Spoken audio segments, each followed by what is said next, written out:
pong lahat. Ayan, so last time, or nabanggit last week no, ni Pastor Eden, we have a series about build up this coming years or months ng preaching natin. No? So, nabanggit din last week, no, Jesus as our cornerstone. No? And bilang foundation, no, bilang pagiging Kristiyano natin. Ayan. So, sige po. Before I start, let's pray. Heavenly Father, Lord, salamat, Panginoon, sa iyong kabutihan, sa iyong pag-ibig, sa iyong grasya, Panginoon, sa bawat isa. Panginoon, Lord, patuloy mo kami pagkalinisin, maging karapat-dapat, Panginoon, sa inyong harapan, at magbigay ng kapurihan sa iyo, Panginoon. Lord, naway yung mga salita mo ay tumimo, Panginoon, sa bawat isa, at naway hindi lang po namin itong marinig, Panginoon, but mai-apply namin ito sa buhay namin, Panginoon. Salamat po, Ama. Ito po ang aming dalangin sa pangalan ni Jesus. Amen. Ayan. So yung series natin is about build up. Kasi yung tema nung ating anniversary last time. Sino nakapunta nung anniversary? Ako lang. Ayan. So masaya po kami nakasama namin po kayo during our celebration po ng ating anniversary. At medyo nalulungkot din po. Kasi wala yung teaching ko. Nawala po kasi lecture ko ng anniversary.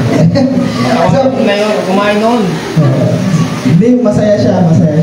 Ayan, so, pag-usapan po natin ngayong umaga is laying our right foundation. Ano ba dapat yung tamang pundasyon ng buhay natin bilang isang Kristiyano? So, titignan natin sa, tayo po tayong lahat as we read po ng salita ng ating Panginoon.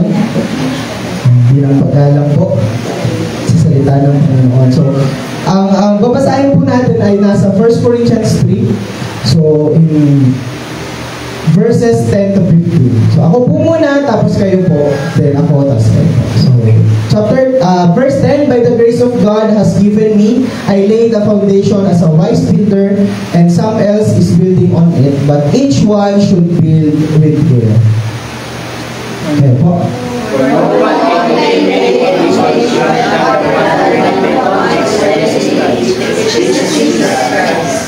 If anyone builds on this foundation using gold, silver, costly stones, wood, hay, or straw, their work will be shown what is, because they will be like it will be revealed in fire, and the fire will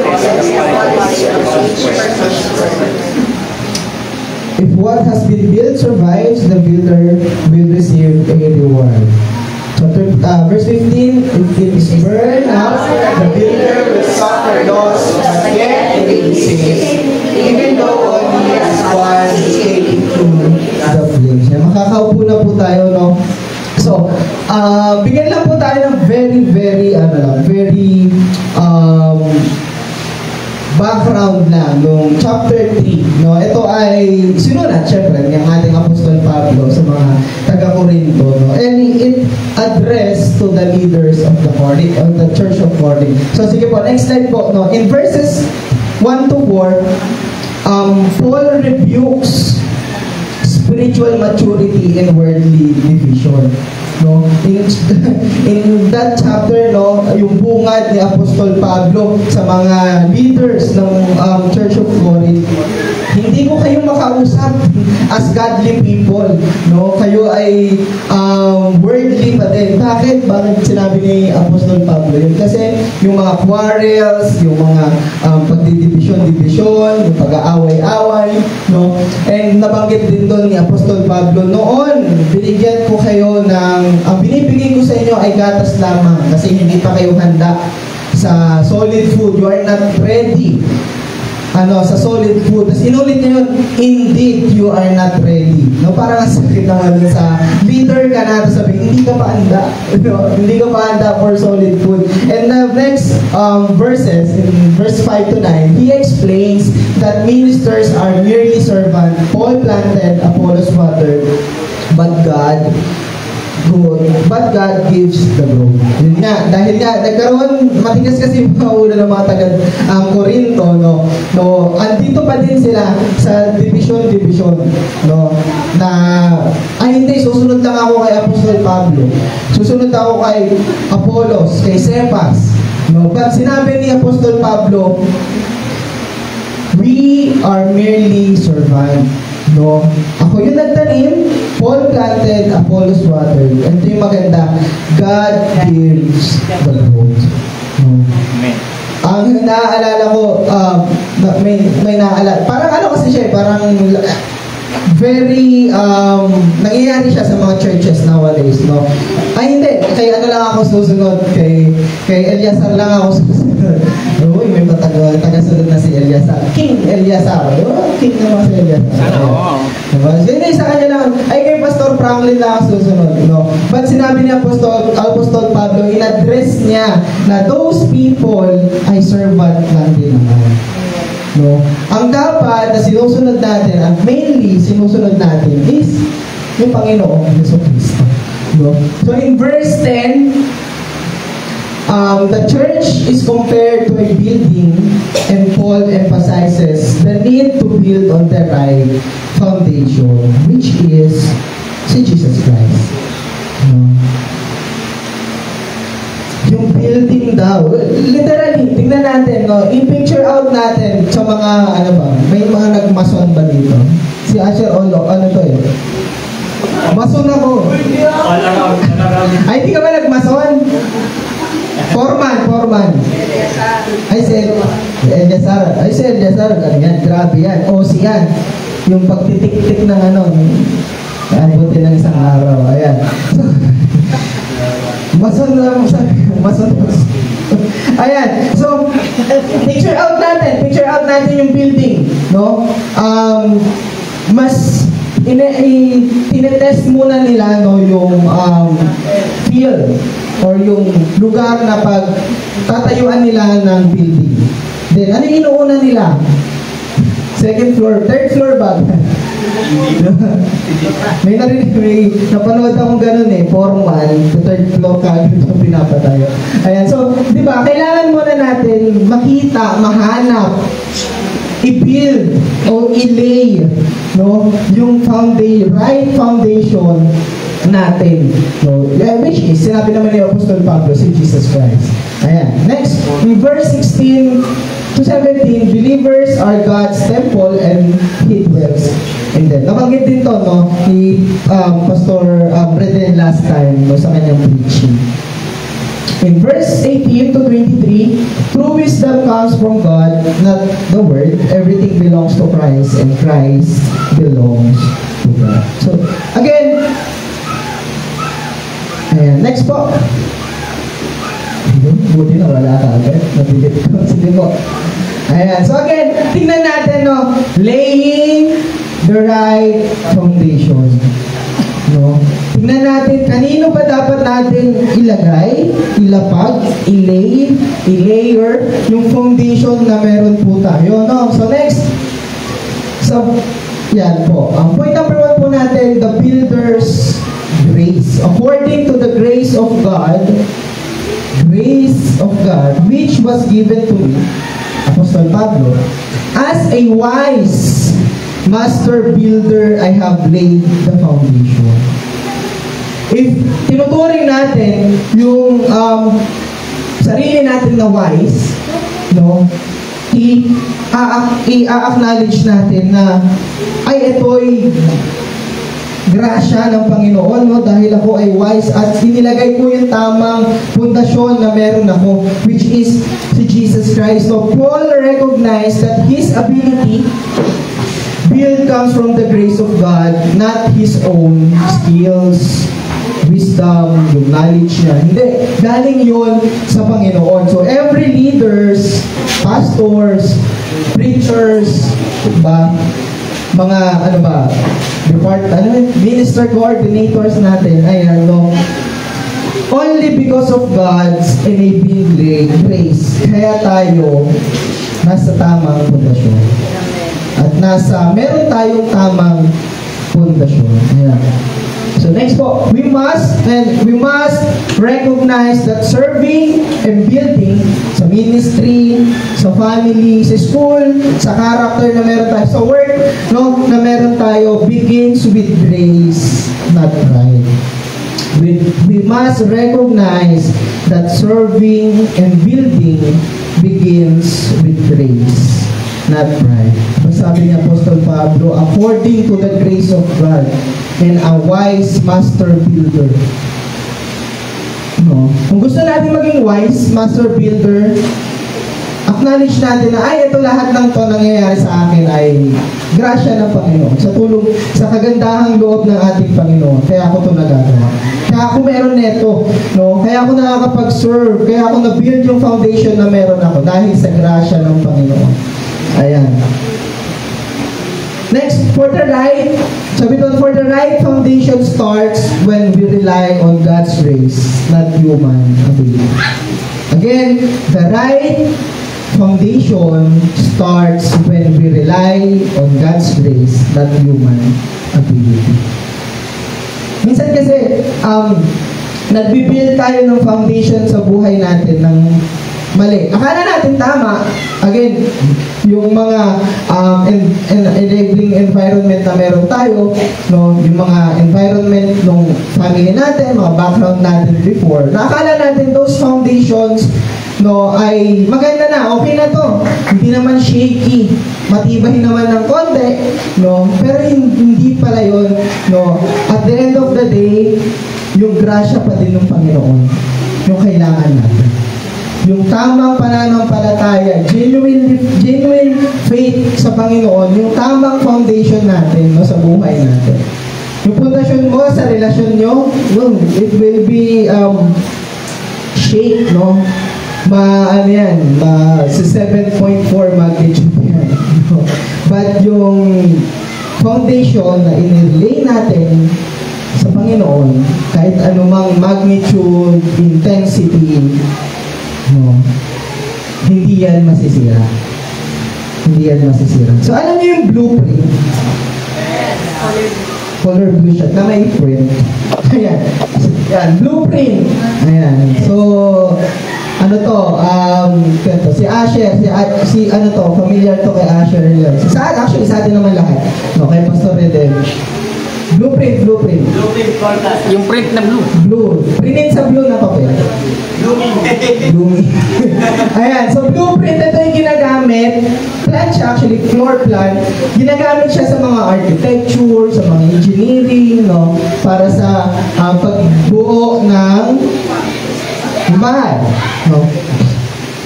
Ito ay blueprint lang. No? Ito ay blueprint lang. Nasa atin pa din. No? Lahat tayo may blueprint. Yes? May blueprint tayo. May plano tayo. And yung master architect, no, ay yung ating Panginoon. Siya lahat yan. Plinat niya na lahat yan. Naka-blueprint ka na. Ito ka na. Ito na dapat yung tatayo sa'yo. Ito na yan. But blueprint will be still blueprint. No? Kung tayo mismo, hindi natin i-aalaw yung Panginoon na gawin to. Simulan ng Panginoon yung building, no, sa buhay natin. Sayang, ang ganda pa naman ng plano ng Panginoon sa'yo. No? Kung hindi natin i-aalaw yung Panginoon na buuin tayo na ayon sa kanyang kalooban. So, house cannot stand on its own blueprint. It needs materials and power. So grace is the power that enables our building. It enables yung building na meron tayo. Again, the blueprint will stay blueprint. Yung hindi natin gagalawin. Hindi natin i-aalaw yung Panginoon, no, na i-build yung plano niya sa atin. No? In verse 11, the only true foundation, sige po, ayan. The only true foundation. Dito in-emphasize ni Apostol Pablo na saan ba dapat natin ilagay yung ating pagkatiwala, no, yung pundasyon ng bilang pagkatao natin bilang isang Kristiyano, no. Dahil nga kaya ito in-address ni Apostol Pablo. Again, balikan natin yung verses 1 to 4. No, na ni-rebuke ni Apostol Pablo yung mga leaders, no? Ng mga leaders.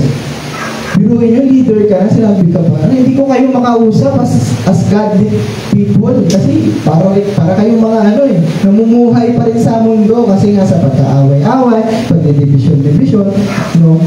And ito yung yung in-address ni Apostol Pablo. No? The only true foundation. Baka ito yung kailangan nyo. No? Ito yung dapat na meron kayo, yung pundasyon na meron kayo. Again, yung Church of Corinth, very, sila sa kanilang mga gifts. No, sa mga kanilang gifts, very sila doon, boastful, na kapag wala kang gifts, ay, hindi kasi nasamahan ng banal na spirito. Ayan, no, wala kang nalobat, ganyan, no, umalis. So, hindi. No, actually, kung babasahin natin yung Book of Corinth, 1 Corinthians and 2 Corinthians, iisa yung topic na ina-address ni Apostol Pablo, no, yung again, nabanggit ni Pastor Reden last preaching niya. It's all about the heart. No, it's all about the status of your heart. No, and yung puso mo na yun, saan ba siya naka-lay na foundation? Yung puso mo ba ay naka-lay sa money, sa fame, sa recognition? No, kung yun yung foundation mo, kung bakit ka bumabangon, hindi Nescafe. Kung yun yung dahilan mo kung ba't ka bumabangon araw-araw, wala. Kasi fame will loss. Recognition, may mga tao na hindi ka marirecognize talaga. Nadadaanan ka lang. Na hindi ma-appreciate yung work mo. No, hindi ka magkakaroon ng applause one time. No. And if yun yung foundation natin bilang isang tao or bilang isang Kristiyano sa ministry, no, kung hindi tayo ma-recognize, masishake talaga tayo. No, but if our hearts are lay on the true foundation, which is Jesus Christ, and ina-acknowledge natin lahat ng ginagawa natin is for one audience only, which is Jesus Christ, yung ating Panginoon. Okay na yun eh.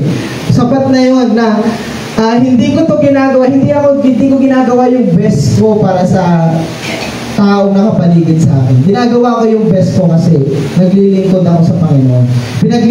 Pinaglilingkuran ko ay hari. No? Diba sa Colossians 3:23, di ba? Or working for the Lord, not for men. Kaya do it heartily. Buong puso natin ibigay. Sabi doon, every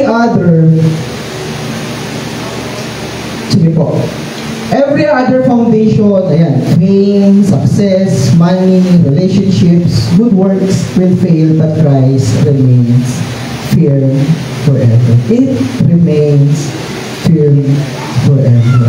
Let's examine, no? Pag ako laging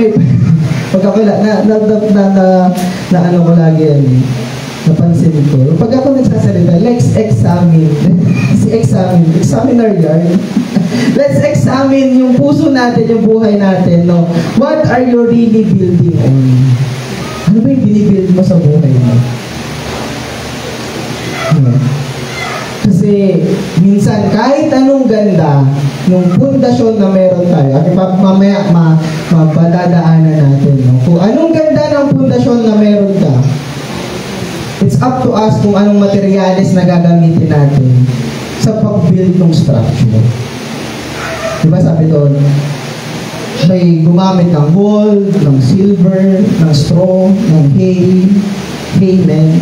Yan. So your identity, faith, and purpose must rest on Christ's finished work, not on your emotions or achievement. Your achievement, hindi ka masusustain yan. No? Panibagong laban araw-araw. Kanta yan, di ba? Basta. Di po ako kakanta. So in Matthew 7:24-27, therefore, anyone who hears these words of mine and puts them into practice is like a wise man who built his house on the rock. No? Kikita natin na saan ba natin i-build yung structure, yung buhay natin. No? Sa following verse, sa verse 25, The rain came down, the streams rose, and the winds blew and beat against the house. Yet, it did not fall because it had its foundation on the rock. See the rock. Ayan, in verse 26, but everyone who hears this word of mine and does not put them into practice is like a foolish man who builds his house on the sand. In verse 27, the rain came down, the streams rose, and the winds blew and beat against the house, and it fell with a great crash. Ayan. No, grabe. Grabe yung paalala ng ating Panginoon. No? Kung narinig natin yung katuruan ng ating Panginoon at hindi natin siya sinusunod, sabi niya doon, it's like a foolish man na iniling niya o nagbuo siya ng structure sa sands. No? And dumating yung bagyo, ayun, na-fall. But kung tayo ay truly na nakinig no, sa salita ng Panginoon, sinunod yung mga katuruan ng Panginoon, tayo ay nagbubuo ng structure sa rock. No? May nabasa ako sa Facebook, sabi doon, if we feel that we are, ibang ano na to, baka sabihin niya, hindi naman hindi related ang sinasabi niya. But yung Jesus as, ayun, the rock, yung rock, yung foundation. No? If we feel we hit the rock bottom, no, yun na yun. Yun na yun. If we feel like we hit the rock bottom, baka gusto kong sabihin ng Lord, ako yung rock nandun sa bottom. Na kailangan lang may ma-experience ka na ganito. Ako yung makita mo on that season na you feel you hit the rock bottom. No. Next po. A tall building's strength lies in its unseen foundation. A tall building, building. A tall building's strength lies in its unseen foundation. Just a believer's strength lies in their unseen relationship with Christ. Your faith, no? Your faith in Christ. Your relationship sa Panginoon. No? Hindi siya literally na nakikita, pero nandun siya. Nandun siya, existing siya. No? Existing siya. Yung relationship natin sa Panginoon, existing siya, pero wala siyang tangible things na mahahawakan. No? Wala kayong, or ewan ko, may gumawa ba dito na in relationship with Jesus Christ sa Facebook. Pero kung naglagay nandito. Wala naman, di ba? Pero yung unseen kasi siya. Nagmamanifest yung relationship mo, yung love mo sa Panginoon. No? Towards loving other people, through service, through your words, through your deeds. No? But katulad daw ng matataas na building, siguro, yes. Yeah. Anong alam mo, little pastor, ng mataas na building?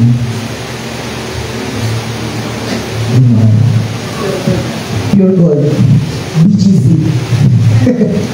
Ano yung pinakamataas na tall building? Pinakamataas na tall. Yung Burj Khalifa. Nasaan siya? Ay, di ba sa Makati yun? Ay, wala ba sa Makati yun? Radyo. Di ba? Kung mapapansin nyo, yung foundation, yung pillars, actually pillars of foundation yung ginamit doon sa building na yun. And napakalalim nung ginamit na yun. And sa atin, di ba, sa mga nanonood dito, ng mga kabataan, sino dito natutuwa manood na naghahalo ng semento ng bata? Ako lang. Yung mga nag-construction.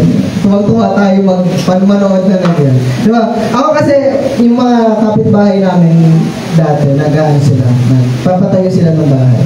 Ayun. And sumama na din, nag-construction din po ako. Ako po yung mixer. Nandun ako sa mixer, man. Hi, di ba ganun ba? Ang inuuna nila is, diniling muna nila yung foundation. And it depends yung kailangan nating hukayin, no?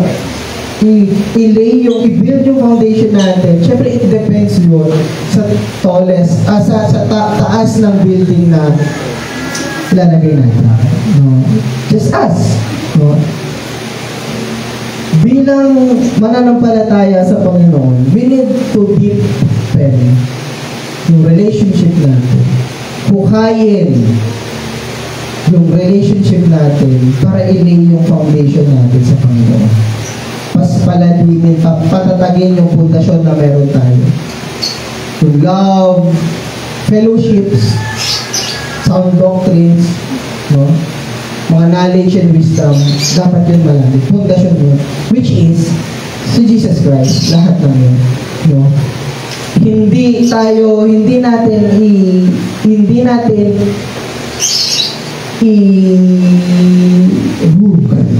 natin iaasa, no, hindi natin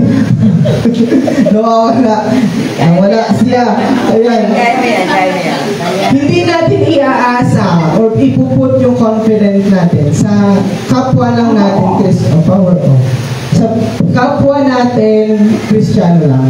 Di ba sabi sa Old Testament, I don't know if maalala ko sa Psalms or sa Proverbs, na madidisappoint ka kasi talaga sa tao kung ipuput mo yung confidence mo sa kanya. May makikita kang flaws dyan. No, ano ba yan? Grabe naman kumain. Buong kutsara kinakain natin. So, madami tayong katipisuran na makikita sa mga kapatid natin. No? Pero if we are putting our confidence sa Panginoon, kay Jesus Christ, no matter what happens sa paligid, may love. No? May love pa din doon. No? And Apostol Pablo, nagbigay din siya ng caution, no, doon sa mga magtatayo. May mga co-workers kasi tayo, may mga co-building tayo, co-builders. Ayan, so caution to every builder. So nalay na yung foundation. Andyan na, alam na natin si Jesus Christ yung ating foundation. No, siya yun. Meron pa bang iba? Magkaisa po tayo dito. Ano? So, sabi doon, but each one should build with care. Again, hindi lang ikaw yung mason, hindi lang ikaw yung foreman, hindi lang ikaw si Rene at si Colas. Narinig niyo naman si Rene at si Colas, at si foreman. So, sino mo nakakilala sa kanila? Sila, tanyag po silang construction worker. Ayan. So, hindi ikaw lahat yon. Hindi lang ikaw yung maghahalo, hindi ikaw yung magbubuhos, hindi ikaw yung gagawa ng forma, hindi ikaw yung magtatanggal ng forma, hindi ikaw lahat yon, kapatid. May ipapadala yung Panginoon sa buhay mo na tutulungan ka i-build yung structure na meron ka. May build yung buhay, yung character, no, na meron ka sa tulong ng ibang tao. No? Kaya tayo nandito sa labas, may mga kaibigan tayo, no? Those people ay tumutulong to build yung structure sa buhay natin. It ups. No, nasa sa atin na yun, no, kung i-allow natin itong people na to, no, sa buhay natin, or ayoko yung mo, rebar mo, maliit. No, hindi yan kaya pang poste. No, hindi, no, nasa atin pa din yung decision kung i-allow natin yung people na yun. Pero when God moves, kung kahit na ayaw mo yung tao na yan, pag inalaw ng Lord yan ang pumasok sa buhay mo, mag-share, no, ng structure sa buhay mo. Wala. Sige na nga. Kasi may gagawin yung Panginoon. May plano. Nasa blueprint ka na nga kasi. Diba? May blueprint na yung Panginoon. And those blueprint, alam na ng Lord kung sino yung mga ilalagay ng tao dyan. Si Eliasar, dito yan. Buhos. Biga. Siya yung biga. Ito yung nakaganon. Diba? So, i-allow natin yung those people, no? Even if the foundation is right, the way we build matters. Our words, our attitudes, relationship, ministers are the materials used to build. Sige, balik po tayo doon. Build with biblical truth and Christ-like relationships, not competition or comparison. Diba? Again, balik tayo sa verse 1. Ito yung in-address muna ni Apostol Pablo, no? Kasi nag-aaway-aaway kayo.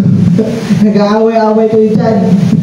No? Nagkaroon ng hindi, kay Apostol Pablo, kay Apollos ako susunod, kay Cephas, ganyan. So, nagkakaroon din ng division. No, yun doon nag-i-start.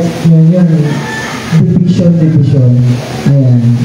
Divisor of the division of the quotient. Naging mathematics ko. Mat ba yun? Ano yun? Hindi kasi ako mat eh. Division is division. Ayun. Dividend. Divisor. Quotient. Ano yung nasa gitna? Ovule. Ano?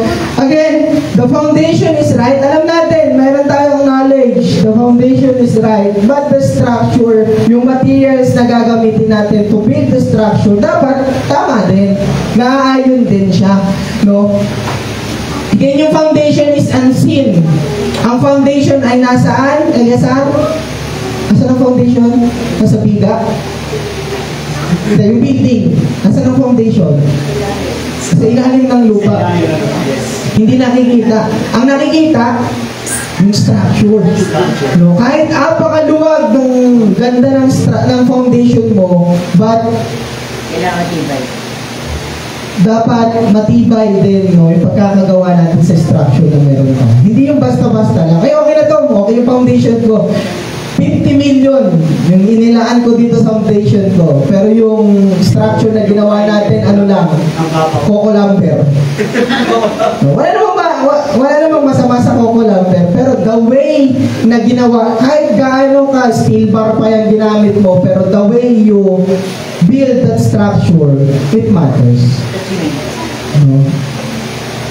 Yung I-beam na bakal, ginamit mo, pinakok mo lang. Walang tibay yun, di ba? So, it matters pa din kung paano natin siya i-build. Ayan, sige po. Sabi sa Ephesians 4:15 to 16, but speaking the truth,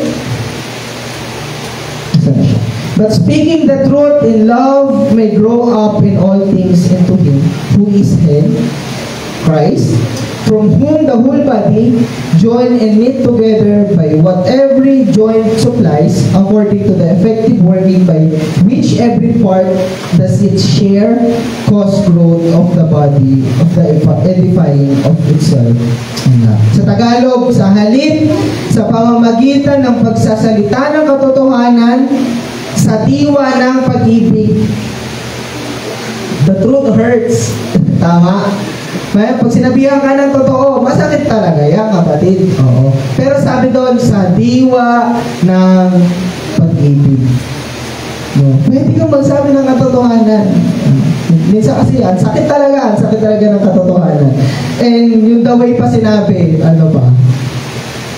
Balagbag yung pagkakasabi. Wala na, nag-away na lang talaga kayo. Pero sabi doon, sa halip, sa pamamagitan ng pagsasalita ng katotohanan, sa diwa ng pag-ibig, tayo'y dapat maging lubos na katulad ni Kristo na siyang ulo ng ating lahat. Sa pamamagitan niya, ng buong katawan ay pinag-uugnay-ugnay ng mga kasukasuhan na mula rin sa Kanya. At kung maayos na gumaganap ng tungkulin ng bawat bahagi, lumalaki ang katawan at pinapatatag nito ang sarili sa pamamagitan ng pag-ibig. Pag-ibig. Gusto ko yung illustration, no? Sabi doon, tayo ay pinag-uugnay-ugnay ng mga kasukasuhan. Kasi yung mga kasukasuhan natin, kamusta? Kamusta yung mga kasukasuhan natin? Okay pa ba? Ayan. Mga uric acid. Pero yung, ano natin, no? Isipin nga natin, wala tayong kasukasuhan. Wala tayong joints. Para tayong robot, diretso lang. Ano? No, but sabi doon, tayo ay pinag-uugnay-ugnay ng mga kasukasuhan na nanggaling din ho, no? Na nanggaling din sa Kanya, na mula rin sa Kanya. At kung maayos na gumaganap ng tungkulin ang bawat bahagi, at kung maayos na gumaganap ng tungkulin ang bawat bahagi, no? Try kaya natin, yung isang kamay natin, huwag natin pakilusin. Si kanan lang. Ano mangyayari sa kaliwang kamay natin? Mananamb. Anong nam? Maliit. Tapos may tendency din na lumiliit siya. No? Hindi na siya, kaaya-aya tignan, no? Pero it address, no, sa body of Christ. Christ is the head. We are part of the body.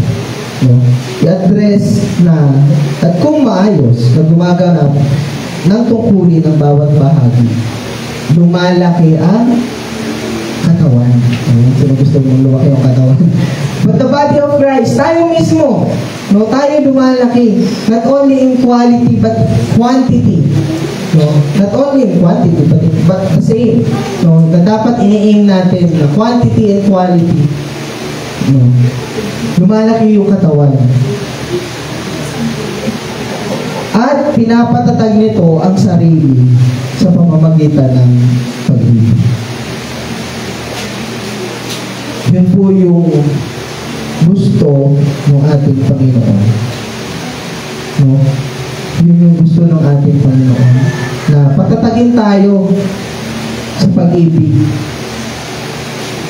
Yung pundasyon natin is may pag-ibig.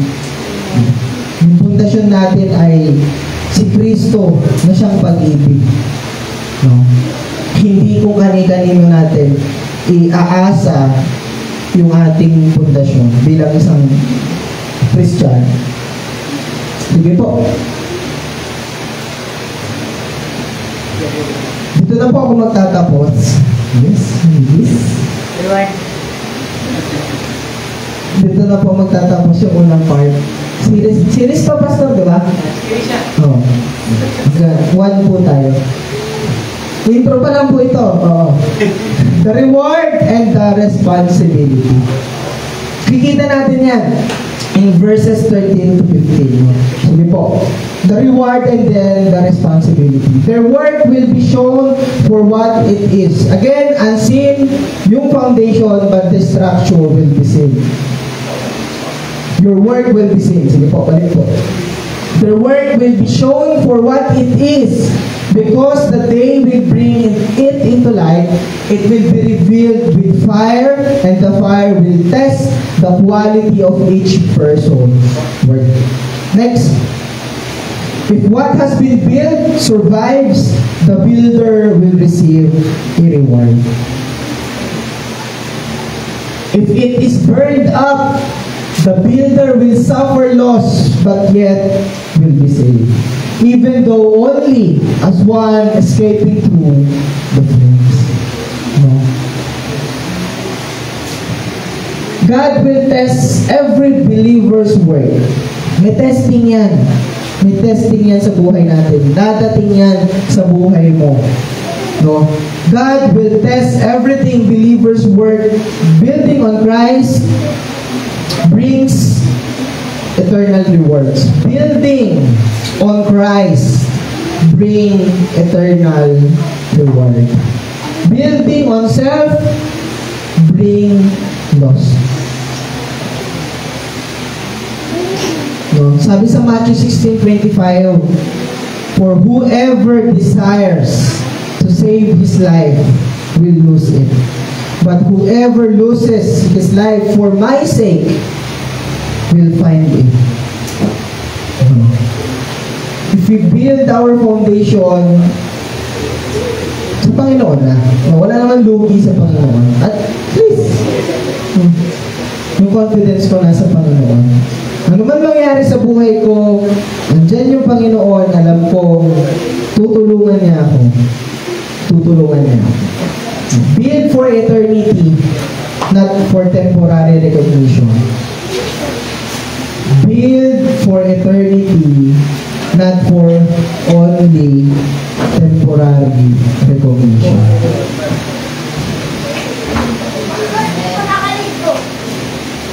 Stay faithful, even when unseen. God is watching the foundation and the structure. Be faithful, even when unseen. God is watching the foundation and the structure. Be faithful, kapatid. Ma-shake ka man, no? Minsan, dadapa ka talaga, you will hit rock bottom, bikini bottom. Sponge bottom, yan. Dadapa ka, no? Sa buhay mo. Dadating yung structure na binild mo, minsan guguho talaga yan eh, pero kung meron kang right foundation, pwede kang mag-rebuild ng bago. Pwede kang gumawa ng bago. Pero kahit gano'ng kaganda yung structure mo, sablay yung foundation na meron ka. Hindi po yung sa mukha yung foundation. Hindi po yung foundation. Kung sablay yung foundation na meron ka, kahit gaano kaganda yung structures mo, kahit gaano kaganda yung na-build mo sa buhay, nakapag-build ka ng empire, pero yung foundation mo, 6 feet lang. 6 feet lang. 6 feet lang. Tapos yung structure mo, pang BGC. Pang BGC pala. Bonifacio Global. Ano yung C? Country? Alam ko country na yung BGC. No, yung mga building dun matataas. So, kahit gano'ng kaganda yung structure na na-build mo sa buong buhay mo na bubuhay ka. Pero yung foundation mo is sablay, mababaw, hindi tama, hindi sumunod sa building code, wala. Pag isang shake lang yan, ng magnitude 3, bubuho yan. And you cannot build again unless ayusin mo yung foundation na meron ka. Mag-i-start ka ulit. Minsan ganun eh. Unseen niya kasi siya, hindi nakikita. Kahit tayo mismo, tinitake for granted natin yung foundation. Ay, hindi naman kasi nakikita yan. Okay na yan. Pero yun yung pala yung pinakamahalaga sa buhay natin. Yung pundasyon na meron ka. And building the foundation is very crucial. Kung titignan mo siya sa building, pag literal na building o sa buhay natin bilang isang Kristiyano, laying the right and true foundation is very crucial sa paglakad natin bilang isang Kristiyano. Doon made-determine kung gaano neto kayang i-handle yung structure na meron ka. Katulad nito, sa yung sinutukoy natin kanina. Touchscreen kasi yan. Ayan. Ano po to? Bahay. Bahay. Ito po yung foundation na tinuturo ko. Ano yun natin? Birch tree? Birch tree platas pala. Birch Khalifa. Ganito siya binil. No, and building those foundation, hindi siya yung one time na, ay okay na yan. Mabilis, smooth. No, bakit? But along the way, building the foundation of that building, meron silang na-experience na hindi maganda. And kailangan nilang mag-adjust according doon, sa lugar na tinatayuan nila. But, syempre, matalino sila. Ginawa nila pillars of foundations. So, ginawa nilang pillar. And, biruin nyo gano'ng kalalim. Mas malaki pa ata yung pillar na yan doon sa bahay natin minsan. Apakalalim po niyan. So, ganun din po sa atin, bilang Kristiyano, tagasunod ng Panginoon. No? Kung kiniklaim natin, I am a Christian, I am a follower of Christ, I am a disciple of Christ. Kahit hindi nakikita yung foundation natin, dapat ito yung binibuild natin ng maayos, ng naaayon sa kalooban ng Panginoon. Hindi tayo pwedeng magtayo ng malaking structure ng ang babaw ng foundation natin. So, hindi concrete yung foundation na meron tayo. So, sige po, next po, sana makita. So, ay, makita po. Basa. Ha? Basa ko. Kapag mo, di ba? Sisend ko na lang po sa GC. Ayan. So, ito po yung mga tallest building na meron po, no? Around the world. Ayan. So Wilshire Shore so Wilshire Grand Center. So 18-foot thick concrete mat that set a Guinness World Record for the largest continuous concrete pour in history. Grabe, no? 18-foot thick. Ilan 18-foot thick? Yung basta, kapal niya. 18-foot. So, Willis Tower, 114 reinforced concrete stations set into bedrock, 5-foot thick concrete mat. Siguro ito yung concrete mat, yung pinaka-floor niya.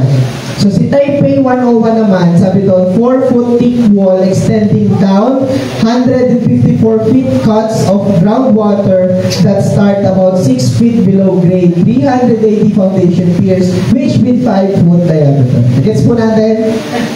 Hindi ko rin na-gets yan.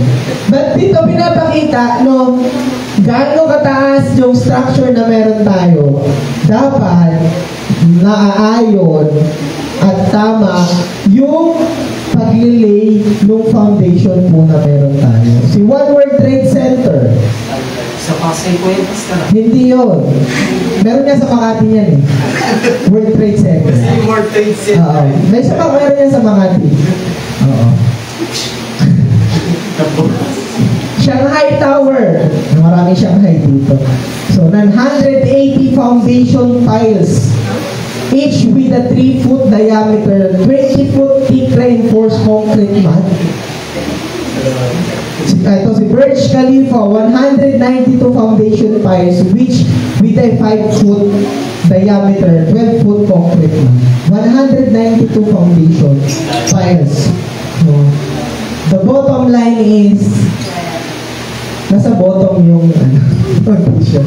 The bottom line is, we need to lay a right and true foundation. Kahit gaano kalaki pa yung pangarap mo na structure sa buhay mo, kaya mo sa tulong ng grasya ng Panginoon.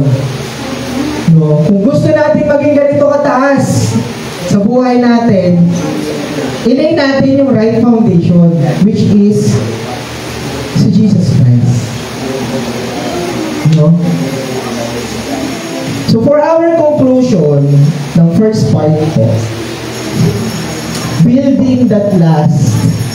The right foundation is not about structure, but relationship you're born with Jesus. The right foundation is not about the structure, but it's about the relationship, your work with Jesus, your walk sa Panginoong Jesucristo. The right building grows through grace, truth, and love. Through grace, truth, and love. The right motive is to glorify God, not self. Kaya tayo naglilay ng right and true foundation, not for us, not for self-service, not self-glorification, but to glorify yung ating Panginoon. Nag-set ka ng right foundation, nag-build ka ng magandang structure, hindi yan para sa'yo. Para yan sa Panginoon. No? Sige po, let's stand, no? And again, examine natin yung sarili natin, no? We are like 5-10 years. I'm not questioning your relationship sa Panginoon, yung walk mo sa Panginoon. But sa lahat ng nakakaabot, no, naaabot, nakakarinig nung tinig na to, na maganda. Ayan, no? If we want to build a beautiful, grand structure sa buhay natin, ilay natin yung right foundation, which is Jesus Christ. If we want to build up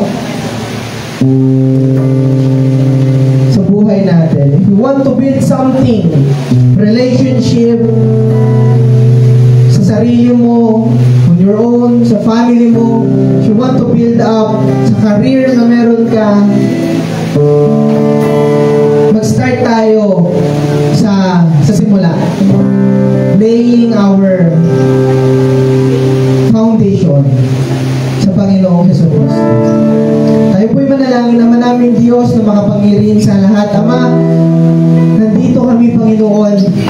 Nagpapakumbaba Panginoon. Lord, patawarin niyo po kami, Ama, sa mga nagawa namin